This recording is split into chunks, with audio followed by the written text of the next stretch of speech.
Hi friends, welcome back to Teacher Therapy. I am right in the middle of a series talking about the reasons teachers quit. So last video I talked about naughty, bad student behavior. Today I really want to focus on the second part that makes student behavior challenging, and that is the reality of children and students not being held accountable for their actions because the school doesn't really discipline kids these days. So stay tuned, see if anything resonates with you in this video. So let's talk about it. Again, if you are just brand new to my channel, I have been teaching for 7 years, and I have seen a progression in the last 7 years of teachers being able to discipline students less and less and less. So when I began, I started through Teach for America, and I started in a charter school, and I think it was kind of at the beginning of the positive discipline, PBIS, BIST craze. If you're a teacher, you may have heard some of those terms. And what I noticed, I was brand new to the teaching world, because if you know anything about Teach for America, essentially you go through a 5-week training and they throw you in the classroom real life and you learn how to teach every day when you come to work, essentially. So I was brand new, and I was just kind of maybe in a more traditional mindset, thinking that, okay, if students act up, they will get in trouble. But I noticed a really peculiar thing. Kids never got in trouble. I would send a misbehaving kid to the office, and I found out quickly, you're not supposed to do that. Kid would come back with a smile and a cupcake. I wish I was kidding, but that's true. So kids actually learned really fast that the office was the place that they wanted to go. They wanted to talk to the principal because they would be able to essentially sit in there and whine and complain about the teacher and then come back with some kind of lollipop or a treat. So I learned really fast, okay, I can't send the kids to the principal because nothing will happen.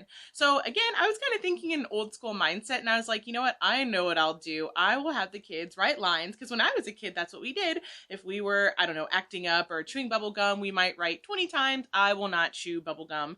And after a few hand cramps, you kind of got tired of that, and I thought it was effective. But then I heard about a mysterious phrase called corporal punishment. They said, you know what? You can't really have kids write lines. It's considered corporal punishment. So then I thought, okay, well, why don't we take away some recess? And then I was told, you really shouldn't do that. That's kind of frowned upon. And especially if the same kids were sitting out of recess over and over. So then I thought, okay, well, why don't we have them walk laps? They're still getting sunshine and fresh air, even a little bit of exercise, but they're not getting that free time. They're getting a reward taken away. Eventually, I was told that I couldn't do that either. So then I moved to a private school, and that was a disaster and a nightmare and a complete and utter horror story. But as you may be able to imagine, you really could not discipline kids at a private school because the parents would get upset. They would be after you. They would have all their friends come after you. And I learned really fast that in private school, the mentality is that the parents are paying for the kids to be there. So teachers absolutely cannot discipline kids in private school. And it's kind of the opposite of this stereotype. You would think a private school atmosphere would be really strict and really want high behavioral standards. But at least when I was teaching in private school, that was not the case. Then I ended up moving to my last school district, a public school, and that situation got even weirder. Literally last year, my school ended up on the local news for holding kids in for recess. I wish I was kidding, but absolutely the truth. So then we learned again that we really should not be doing that. And finally, the school that I'm at now, it's again even more intense. We really cannot do anything that would be considered like negative with kids. I mean, literally, it is a district-wide ban on taking away any recess. Teachers are not allowed to take away recess, and of course I teach at the elementary level, so that's pretty much, one of teachers' major pieces of leverage that they hold over kids, like, okay, little Billy, keep acting up, and you'll be sitting your butt on the curb while everyone plays, but can't do that anymore, and kids know it, and essentially we kind of follow the little BIST system, and that essentially means we can give them a think sheet where they write a couple of sentences about what they did. We can put them in a safe seat, which is not time out. We're supposed to tell them that they are not in trouble, that it's for their own good and it's for their own happiness and safety. And then if things are really, really, really serious, we can sort of send kids to something called a buddy room. However, that has its own politics and complications, and we're supposed to provide documentation every time we do it, and we're supposed to contact the parents, and we're supposed to have just a foot-long list of evidence about why a kid had to get sent to the buddy room. And so that is not super practical. And then sometimes kids, I teach older ones, 5th graders, they're pretty smart. They act like they want to go to a buddy room.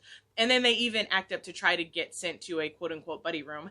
And the big emphasis with our particular school is that we always have to tell the kid, you're not in trouble, you're not in trouble, don't worry about it, you're not in trouble.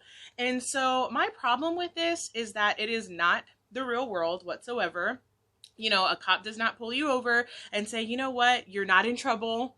I don't want you to feel in trouble, but I just want you to fill out a think sheet about why you were speeding 45 miles over the speed limit. You know, when people go to jail, they are not sitting in a safe seat for 12 minutes and, you know, feeling really good about themselves. That's just not the real world.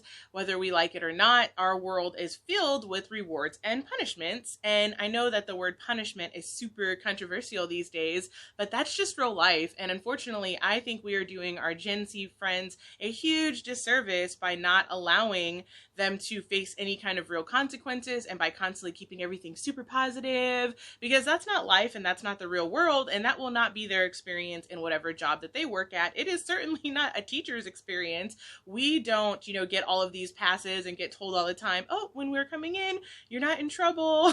It just doesn't happen. It's so fake. And the crazy part about it is you would think that parents would really want high behavioral expectations for their kids, but when there's been a couple of times where I was at a school that you could have detention when I was teaching between 6th and 8th grade, and I would have parents all the time flat out say, you know what, my child will not be serving that detention flat out. And so it's really strange. I've tried programs like Class Dojo, but then I was told, you know what, you're taking away points. It's too negative. It's really bad for the kid's self-esteem. You can't do that. Tried clip charts, again, told, you know what, that's really too public. You're humiliating the child. Tried names on the board, same situation. So really tried and true, like teacher methods from yesteryear, those are flat out banned these days. Can't really take away recess in a lot of places. Can't do anything that, goodness forbid, would make a child a little bit uncomfortable. Everything's supposed to be positive and sunshiny and happy, and some of these policies are being enacted in some of the toughest school districts to work at. And so at the end of the day, it creates a losing situation for everybody. It creates a losing situation for the teacher because they can't teach, they can't get through a lesson, or if they are able to, they are so exhausted by the end of every lesson from having to constantly beg and plead and explain with kids how they're supposed to behave. And as I briefly mentioned in the last video, a lot of times parents aren't helpful or supportive. Teachers are constantly left in fear to talk to parents about what their child is doing because they know a storm and a backlash is coming. And so those are some of the things that ultimately just makes teachers want to quit. And in this day and age, there is a lot of philosophies about positive discipline and rewards. And so I've tried that in the past with coworkers. Last year, I worked at this particular school district for 3 years and taught 6th grade in that school district. And we actually had a reward field trip for kids that were doing excellent. It was basically a standardized testing incentive. And the year before that, we literally took kids skiing for free as a reward. So we had this plan going forth from the start of the year, was telling the kids all year long, you know what, work hard, make your Class Dojo points count. We had a specific standard where they had to meet a certain percentage on Class Dojo in order to be able to go. And lo and behold, we're told in the middle of the school year in late December, a month before we're going to go, oh, you're keeping kids from going? We can't do that. That can't happen. Another huge problem that I've encountered with behavior is the fact that it really ties into academics and achievement at the end of the day. I have always been super passionate about the importance of kids doing homework. I think especially for a lot of the kids that I have taught that are 2 and 3 grade levels behind, they need the extra practice and they need the discipline discipline to succeed in life, because unfortunately a lot of them are starting off behind their competitors. But again and again, year after year, I'm told, you know, you can't give detention for missing homework, you can't take away recess for missing homework, you can't withhold rewards for missing homework. And so at the end of the day, teacher standards are getting higher and higher and higher and higher. They're asking us to do the impossible, but our control over the situation is getting lower and lower and lower and lower, because we can't discipline. We can't have serious conversations with kids about their actions and about their lack of effort for fear. I do mean fear, constant fear. Fear that a kid's gonna go home and overblow the situation and say something terrible about us. Fear that a parent's gonna complain to an administrator. Fear that a parent is gonna be stalking us for the rest of the year because we dared to discipline their child in any way, shape, or form. And so it just makes for a really miserable situation. And at the end of the day, kids figure out quickly. They know they cannot get in trouble for anything. And so teachers are just left with essentially hoping that they could get kids to like them enough to behave, that they could get kids to like their subject enough to behave. But a lot of times, as we know, no matter how sweet and likable you are, no matter how awesome your content is, kids find misbehavior fun. And if they do not have something that deters them from misbehavior, they're going to misbehave more and more and push the line more and more. So at the end of the day, a lot of our teachers just end up quitting. They're fed up with it. They're fed up with the games. They're fed up for being held this accountable while kids are held this accountable, and then the standards just keep getting farther and farther apart to where it's impossible for teachers to do their job. It's impossible for them to get test scores to grow the way they're being told to grow, when the kids will not sit down, will not be quiet, they will not do their homework, they will not stop cheating or stop with their bad behaviors. So I know I went kind of fast through those, and hopefully you get the idea about what I'm talking about. And I would love to know your perspective on this. What kind of behavior management do you use with your kids? How is your administration? Do they allow you to discipline kids? Do they hold students accountable? Or are you just really struggling with what you've seen in terms of behavior management? So finally, I would love it if you would like and subscribe. That would make me super happy. And I'm going to keep going with these videos, and yes, I hope that things get better for you, and I hope that you figure out something, because I'm still teaching this year and I'm struggling about this point in the year. It's February when I'm filming this, and kids are beginning to already get spring fever and start to go bananas, and I can't do anything about it. So, love you guys. Hope you have a great day. See you soon.